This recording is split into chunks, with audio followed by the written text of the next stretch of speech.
नमस्कार. सर्वांच्या लाडक्या गणपती बाप्पांची शाश्वत कृपाप्राप्ती आपल्यावर व्हावी यासाठी प्रत्येक भाविक संकष्टी चतुर्थीचे व्रत हे करत असतो. श्री गणेश हा 14 विद्या आणि 64 कलाचा अधिपती असलेले दैवत आहे आणि आपण गणपती बाप्पांचे या दिवशी उपवास केल्यास, गणपती बाप्पांची सेवा केल्यास आपल्याला सर्व इच्छा या लवकर पूर्ण होत असतात. उद्या वर्षातील शेवटची संकष्टी चतुर्थी. उपवास नाही केला तरीही चालेल. सकाळीच घरात आणा या झाडाचे एक पान. घरामध्ये चारीही बाजूने पैसा येईल. कायम माता लक्ष्मी तुमच्या घरामध्ये वास करेल. कारण दारिद्र्य नष्ट होणार आहे, दुःख नष्ट होणार आहे. कारण गणपती बाप्पा हे दुःखहर्ता, सुखकर्ता आहेत. त्यांची उपासना केल्याने आणि या दिवशी असे काही प्रभावी उपाय केल्याने निश्चितच बाप्पा आपल्या इच्छा ह्या लवकर पूर्ण करत असतात. म्हणून तुम्ही आवर्जून हा उपाय उद्या करायचा आहे. तर उद्या कोणत्या वेळेत करायचा आहे हा उपाय आणि कसा करायचा आहे, सविस्तर संपूर्ण माहिती आपण याच व्हिडिओमध्ये बघणार आहोत. त्यामुळे व्हिडिओ स्किप न करता शेवटपर्यंत बघा. माहिती आवडल्यास लाईक, शेअर, सबस्क्राईब करून बेल आयकॉनला आवर्जून प्रेस करा आणि कमेंट बॉक्समध्ये ओम गणपतीये नमः लिहायला अजिबात विसरू नका. संकष्टी चतुर्थी ही अत्यंत महत्त्वाची तिथी असल्यामुळे तुम्हाला हा उपाय करायचा आहे. उद्या तुम्हाला दिवसभर उपवास करून चंद्रोदय झाल्यानंतर म्हणजेच चंद्राचे दर्शन घेऊन उपवास सोडायचा असतो. यथाशक्ती गरीब आणि गरजूंना दान देखील या दिवशी आवर्जून करावे. असे केल्यास जन्मोजन्मीचे समाधानी पुण्य प्राप्त होत असते आणि आपल्या कामात मनोबल वाढण्यास मदत देखील होते. आयुष्याकडे पाहण्याचा दृष्टिकोन आपला सकारात्मक होतो. आपल्या आयुष्यात आनंद, सुख, समाधान कायम टिकून राहते अशी एक धार्मिक श्रद्धा आहे आणि या गोष्टी आवर्जून प्रत्येकाने करावे. ज्यांना शक्य आहे त्यांनी यथाशक्ती तुमच्या शक्यतेनुसार दान उद्याच्या दिवशी आवर्जून करायचे आहे. तुम्हाला जर तुमच्या आयुष्यामध्ये या समस्या येत असतील तर हा व्हिडिओ तुमच्यासाठीच आहे. सतत घरामध्ये चिडचिड, वादविवाद, आजारपण किंवा कोणत्याही कामामध्ये यश न मिळणे, त्यासोबतच अनेक संकटांना सामोरे जावे लागणे, काही ना काही विघ्न तुमच्या आयुष्यामध्ये कायमच असणे, नकारात्मकता किंवा आलेला पैसा घरामध्ये न टिकणे, खूप कष्ट मेहनत करताय परंतु हवा तेवढा पैसा देखील तुम्हाला मिळत नाही, अशा असंख्य समस्या किंवा यापैकी एखादी जरी समस्या तुमच्या आयुष्यामध्ये असेल तर नक्कीच तुम्ही हा उपाय करायचा आहे. कारण गणपती बाप्पा हे विघ्न दूर करणारे, संकटे नष्ट करणारे देवता आहेत. त्यामुळे तुम्ही हा उपाय केल्याने अर्थातच तुमच्या घरातील सर्व विघ्न, संकट दूर होणार आहेत. नकारात्मकता देखील तुमच्या घरातली नष्ट होणार आहे आणि माता लक्ष्मी तुमच्या घरामध्ये कायम वास करेल. कारण गणपती बाप्पा हे प्रथम पूज्य देवता आहेत. कोणत्याही पूजेमध्ये प्रथम पूज्य गणपती बाप्पांचीच पूजा केली जाते. त्याचबरोबर बुद्धिदाता देखील आहेत. म्हणून तुमच्या मुलाच्या कल्याणासाठी देखील हा दिवस अत्यंत महत्त्वाचा असतो. संकष्टी चतुर्थीचे व्रत अत्यंत पवित्र आहे. त्यामुळे तुम्हाला हा उपाय करायचाच आहे. 2025 मधला हा शेवटचा महिना असल्यामुळे संकष्टी चतुर्थी देखील या वर्षातील शेवटची संकष्टी चतुर्थी असणार आहे. आणि गणपती बाप्पा हे प्रेरणा देणारे देवता आहेत. वेळेकाळी लढणारा, त्यासोबतच आनंदाच्या प्रसंगी मनसोक्त नाचणारा, गोडधोड आवडीने खाणारा, शिक्षणाची आवड, आस्था बाळगणारा, असा सर्वांचा आदर्श वाटणारा देव आहे.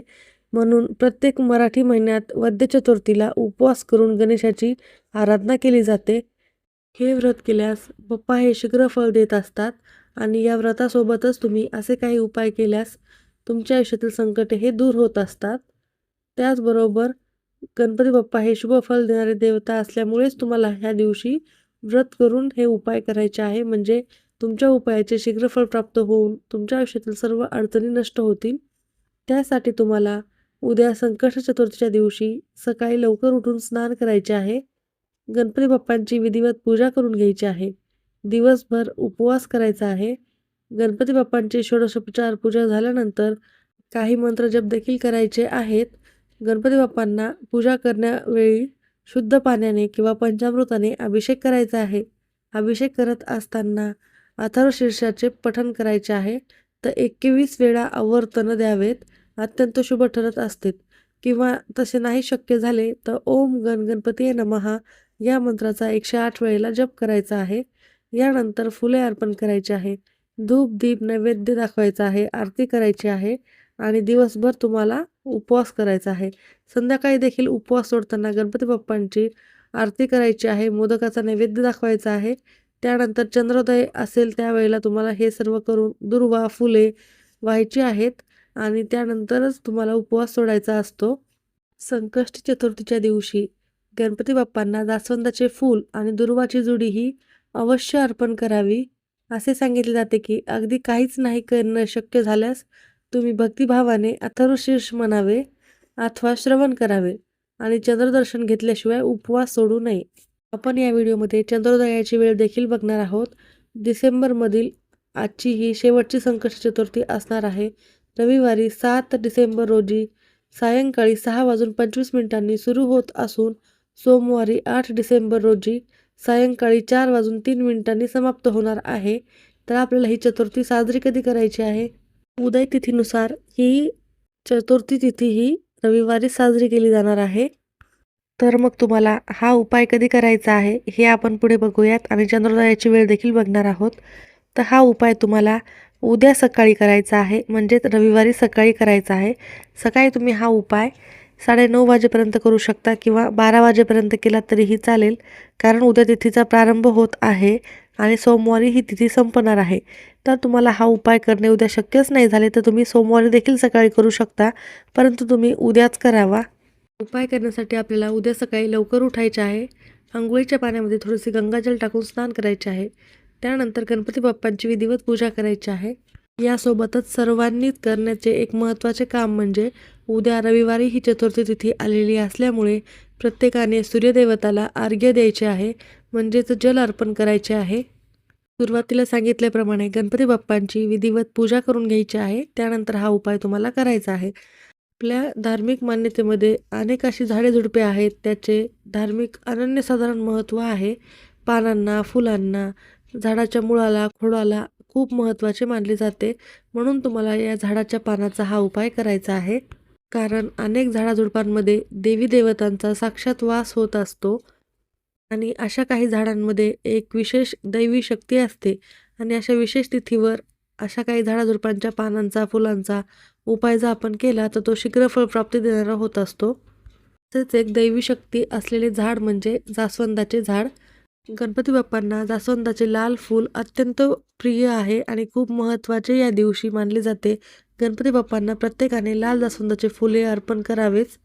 असे म्हटले जाते की जास्वंदाचे लाल फूल आपण गणपती बाप्पांना मनोभावे अर्पण केले आणि आपली काही इच्छा मागितली तर ती लवकरात लवकर ही पूर्ण होत असते. त्या फुलाबरोबरच गणपती बाप्पांना जास्वंदाची पाने देखील अत्यंत प्रिय आहेत, म्हणून आपल्याला जास्वंदाच्याच पानाचा हा उपाय करायचा आहे. आता तुम्हाला जास्वंदाचे पान कुठेही मिळेल, अगदी सहज मिळेल असे हे पान आहे, पण अत्यंत महत्त्वाचे हे संकष्ट चतुर्थीच्या दिवशी असणार आहे, म्हणून तुम्हाला उद्या या पानाचा हा उपाय करायचा आहे.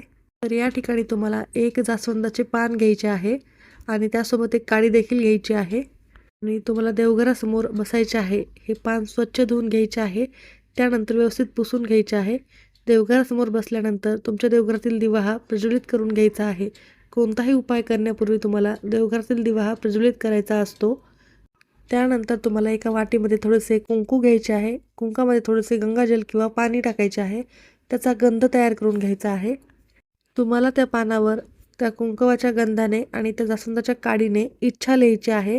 तुमची कोणतीही इच्छा असो ती अगदी 1 ते 2 शब्दामध्ये तुम्हाला त्या पानावर लिहायची आहे. सर्वप्रथम त्याआधी तुम्हाला एक छोटंसं स्वस्तिक त्या पानावर काढून घ्यायचं आहे. कुंकवाच्या गंधानेच काढायचं आहे. स्वस्तिक हे पूर्ण काढायचं आहे व त्याखाली तुम्ही ही इच्छा लिहू शकता.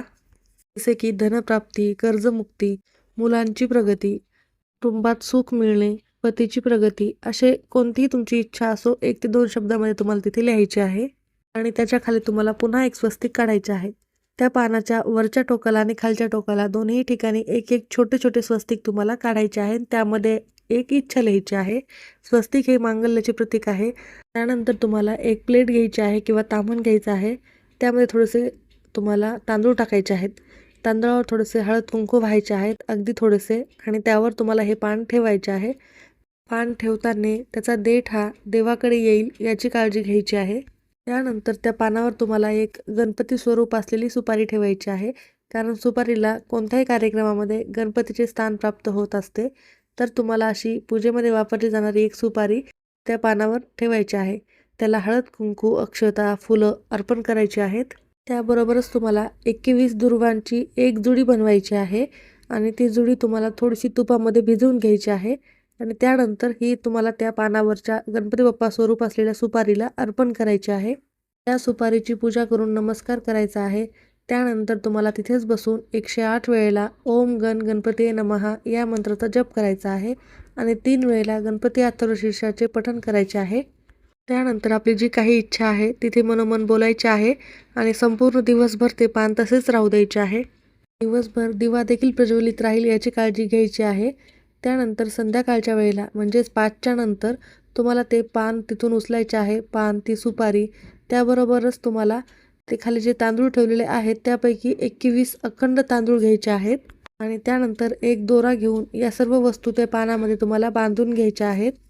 त्यानंतर तुमच्या घराजवळ जिथे कुठे गणपती बाप्पांचे मंदिर आहे तिथे जायचे आहे आणि तिथे जाताना तुम्हाला गूळ खोबऱ्याचा नैवेद्य आवर्जून घेऊन जायचा आहे, कारण गणपती बाप्पांना गूळ खोबऱ्याचा नैवेद्य देखील अत्यंत प्रिय आहे. तर या सर्व वस्तू घेऊन तुम्हाला गणपती बाप्पाच्या मंदिरात जाऊन तिथे त्यांच्या चरणी अर्पण करायच्या आहेत.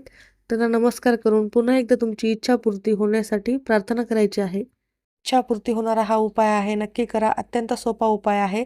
त्याबरोबरच खाली जे तांदूळ जास्त राहिलेले असतील तर बाकीचे तांदूळ तुम्ही पक्ष्यांना खायला टाकू शकता. अत्यंत प्रभावी उपाय आहे, नक्की करा. आणि तुम्ही गणपती बाप्पांना सकाळी किंवा संध्याकाळी जेव्हा पूजा करणार असाल तेव्हा देखील तुम्ही गूळ खोबऱ्याचा नैवेद्य अर्पण करू शकता. त्याचबरोबर उद्या 7 डिसेंबर आणि चंद्रोदयाची वेळ आहे रात्री 8:31. तुमच्या एरियानुसार थोडीफार मिनिट कमी जास्त होऊ शकतात. नक्की हा उपाय करा. धन्यवाद.